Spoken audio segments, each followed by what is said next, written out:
Salam Rahayu, Assalamualaikum warahmatullahi wabarakatuh. Shalom, Namo Buddhaya, Om Swastiastu, salam sejahtera bagi kita semua, salam kebajikan. Kita lanjutkan lagi bahasan mengenai susuk, tapi jangan lupa tetap ikuti terus Kang Surwangi Channel, nyalakan notifikasinya agar Anda terus mendapatkan tayangan edukatif mengenai dunia supranatural, metafisika, dunia energi, mistik dan klinik yang sekiranya bisa menjadi manfaat bagi Anda yang menyaksikan tayangan saya. Oke, kita lanjutkan kembali mengenai susuk. Efek susuk jangka panjang. Ya, terutama Anda yang lupa ngecas ulang, kemudian berefek dan mulai menimbulkan keluhan. Mungkin bagi Anda di awal-awal tidak terlalu merasakan efek tersebut. Oke ya. Nah, kenapa berefek? Ini yang pertama akan saya jelaskan. Yang pertama biasanya melanggar pantangannya. Tiap susuk dalam kategori tertentu secara tradisional biasanya memiliki pantangan. Ya. Semakin bagus kalau nggak ada pantangannya sih. Tapi biasanya secara tradisional pemasangan susuk di Nusantara ini dalam tradisi apapun itu biasanya ada pantangan.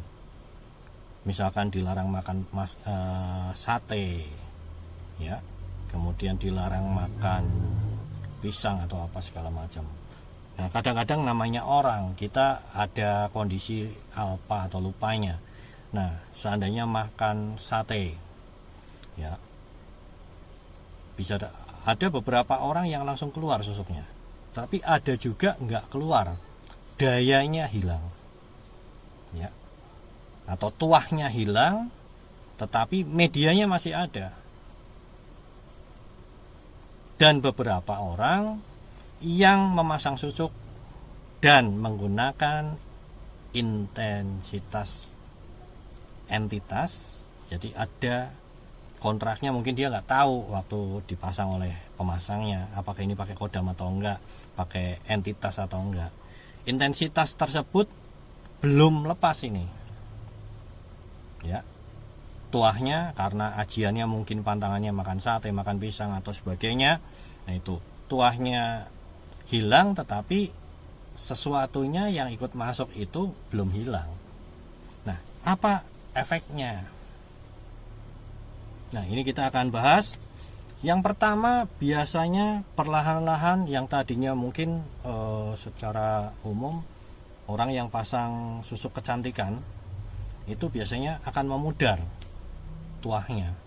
Yang tadinya kelihatannya dia mukanya, wajahnya singset, cantik, glowing dan sebagainya, lama kelamaan akan terlihat tua. Yang tadinya pasang di payudaranya menjadi secara fisik berubah bentuk, walaupun usia sudah mulai senja tetapi payudaranya masih baik. Nah, itu lama-lama dia akan mengendur, ya. Ada juga yang di pantat, pinggul atau itu biasanya akan mengalami perubahan secara fisik berbeda dengan ketika kontrak dipasang. Sekali lagi saya menyebut ini kontrak perjanjian, ya, dengan entitas keilmuan ataupun apapun yang dimasukkan itu oleh pemasang dengan pengguna susuknya tadi. Nah, itu masih mending kalau menurut saya.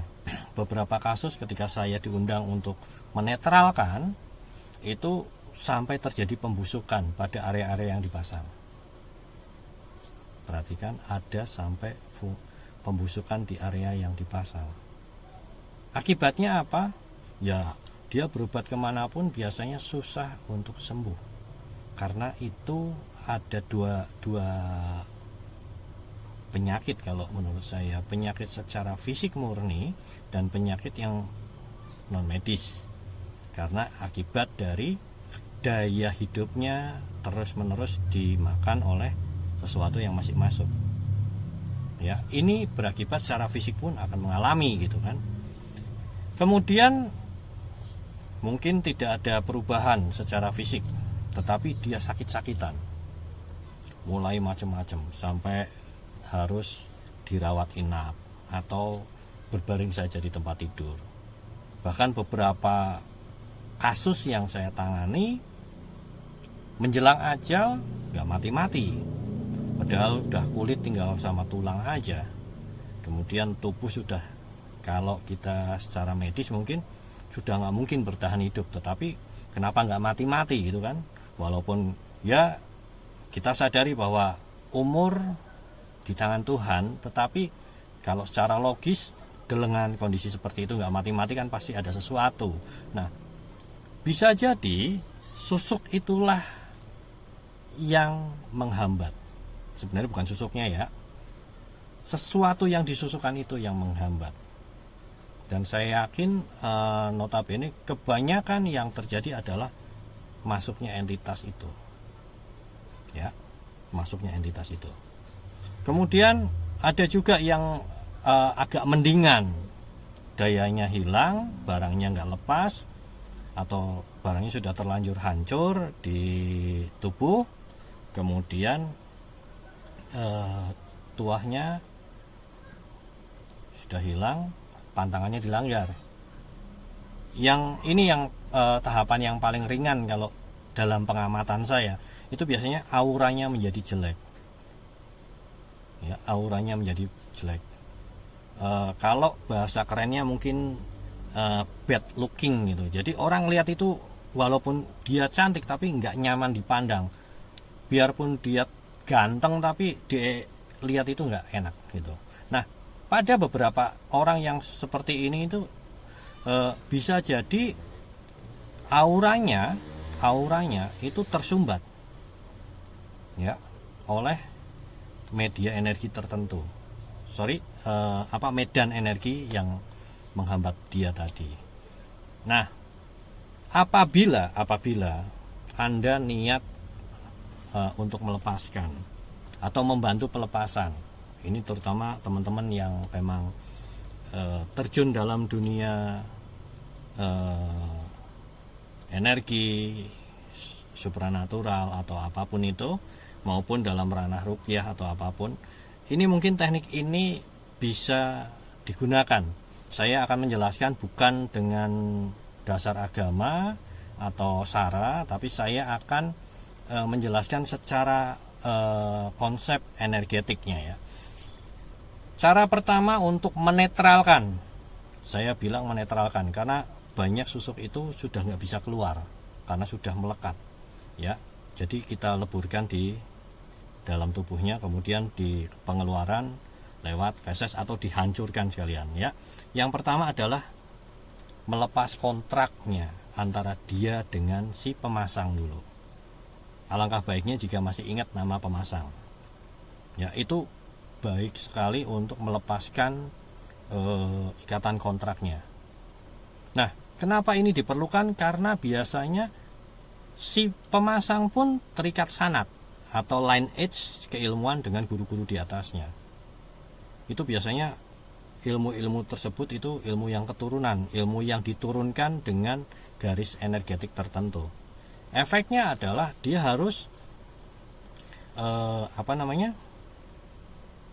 memutuskan itu kontraknya supaya tidak terhubung lagi dengan pemasangnya dan lineage di atasnya.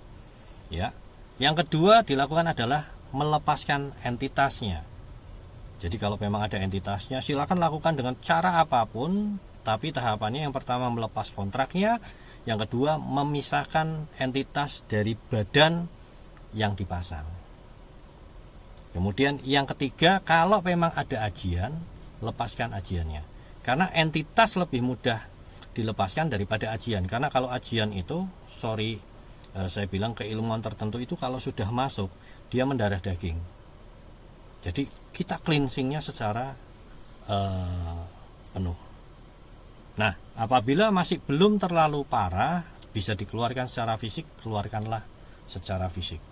Supaya pengantisipasian langkah selanjutnya lebih aman dan nyaman. Sekali lagi, yang pertama adalah si pengguna harus merelakan untuk dilepaskan. Banyak kasus seperti ini. Datang pada saya, Kang tolong dilepaskan, ternyata hati kecilnya belum menerima. Ini saya bisa mengulang proses tadi berulang-ulang. Akibatnya apa? Si pengguna tadi yang ingin dilepaskan malah kesakitan. Karena belum ada keikhlasan total untuk melepaskan. Mungkin ingat dulu belinya mahal. Mungkin ingat dia sayang dengan tuahnya atau sebagainya macam. Nah, ini menjadi tolak ukur yang sangat penting bagi pengguna susuk yang ingin dilepaskan. Pikirkan baik-baik sebelum Anda melakukan pelepasan juga. Dan bagi Anda yang berniat membantu, ikuti tahapan tadi, melepaskan kontraknya dengan si pemasang, yang kedua adalah melepaskan entitasnya, yang ketiga adalah melepaskan keilmuan atau ajian yang ikut masuk. Baru mengeluarkan medianya secara fisik kalau masih bisa dikeluarkan. Kalau tidak bisa, hancurkan supaya dia melebur, kemudian lakukan cleansing secara menyeluruh. Apapun teknik yang Anda gunakan, saya percaya akan menimbulkan efek yang positif kalau Anda lakukan dengan niat yang baik. Antisipasi berikutnya adalah, ingat sebelum Anda melakukan pemasangan susuk, pikirkan baik-baik sebab dan akibat. Kemudian perhatikan juga kontrak yang akan Anda buat. Tapi apabila Anda masih ragu, saran saya jangan pernah memasang. Ya, perkuat keimanan Anda, pola hidup yang sehat, tingkatkan aura Anda dengan baik, dengan gaya hidup yang baik. Kemudian jangan lupa tetap melakukan ibadah. Apapun agama kepercayaan Anda, kita bisa minta kepada Tuhan untuk memperkuat daya tarik dan pesona kita secara alami tanpa harus melakukan hal tersebut. Tanpa mengurangi rasa hormat saya kepada teman-teman praktisi yang melakukan pemasangan, ada baiknya ini menjadi pembelajaran, wacana edukatif supaya orang yang mau melakukan siap mental, siap fisik, siap spiritual untuk sebab dan akibatnya nanti. Demikianlah tayangan saya mengenai susuk. Dalam beberapa tayangan ini kita sudah melihat banyak sekali yang bisa saya sampaikan berdasarkan pengalaman, review, dan pengamatan saya juga. Akhir kata, Waalaikumsalam. Terima kasih telah mengikuti tayangan saya. Salam Rahayu, Shalom, Namo Buddhaya, Om Santi Santi Om. Salam kebajikan, salam sejahtera untuk kita semua.